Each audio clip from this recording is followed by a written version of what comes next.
L'organisation des Jeux de 1984 à Los Angeles constitue évidemment pour Moscou une formidable opportunité pour venger l'affront politique du boycott de 1980, boycott américain suivi par une large partie du bloc de l'Ouest.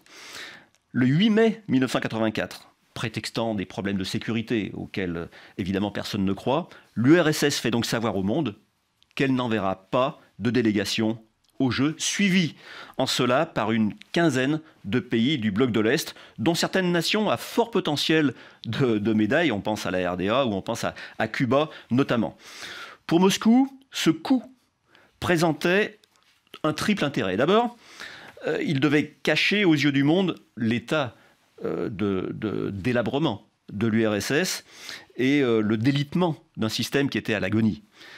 D'autre part, sachant combien une participation à domicile favorise les performances, cela permettait de réduire l'impact médiatique des victoires américaines, ou plus largement occidentales, en faisant valoir l'absence de véritable concurrence. Enfin, pour certains historiens notamment, le système de préparation des athlètes en URSS, en RDA et dans d'autres nations satellites de Moscou s'appuyait sur une pratique assez généralisée de dopage, habilement camouflée dans les Jeux précédents, mais qui aurait pu être mise à nu à Los Angeles, et le risque était évidemment très important.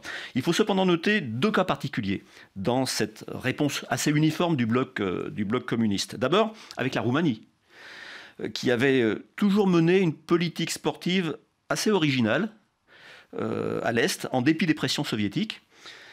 Et à un moment où le bloc soviétique commençait à se fragiliser, le refus du boycott permettait à Ceausescu d'afficher une sorte de volonté de pleine souveraineté de la Roumanie, tout en étant en capacité de renforcer la répression qu'il menait sur son propre territoire, sans trop souffrir de sanctions internationales compte tenu de sa participation à Los Angeles. Et avec un total de 53 médailles, la Roumanie remporte son pari politique et sportif. C'est le plus grand succès sportif de la Roumanie dans son histoire des Jeux. Ensuite, la Chine communiste, qui n'avait jamais participé aux Jeux en raison des désaccords sur la question de Taïwan, sauf à Helsinki, mais avec un seul athlète.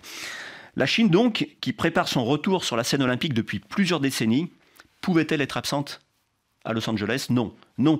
Et cela d'autant moins que les relations sino-soviétiques, malgré un très léger réchauffement, demeurent alors notoirement difficiles. La Chine refuse donc la main tendue de Moscou et ne participe pas au boycott soviétique. Elle termine d'ailleurs pour sa première véritable participation à la 4e place. Elle se place donc très très haut déjà dans le concert sportif des nations. Là aussi, c'est un pari gagnant en termes d'image, car même amputé de la présence de plusieurs nations, les Jeux de Los Angeles s'avèrent alors avec 140 délégations, les plus importants en participation depuis la rénovation des Jeux modernes.